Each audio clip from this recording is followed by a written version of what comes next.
Zé Roberto Praz, uma pergunta para você que é pai.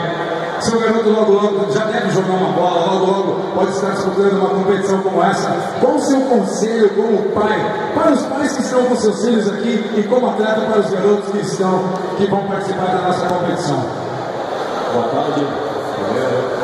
Cara, para os pais, eu acho que é uma coisa que a maioria passa. O pai cria uma expectativa muito grande em cima do sonho do filho, né? E às vezes acaba colocando uma pressão maior do que a pressão que o garoto está disposto a assimilar. E muitas vezes eu já vi isso, as crianças se frustram e o pai se frustra muito também.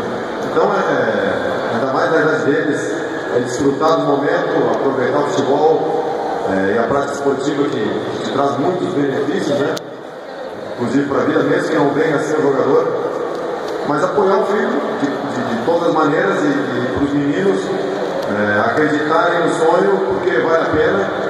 E se vale a pena, eu acho que tem que muitas vezes se sacrificar, porque sabe que o sonho é de todo mundo jogar, né?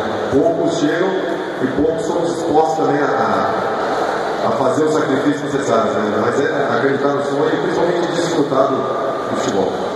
Muito bem. Uma salva de palmas para Fernando Praz, senhoras e senhores.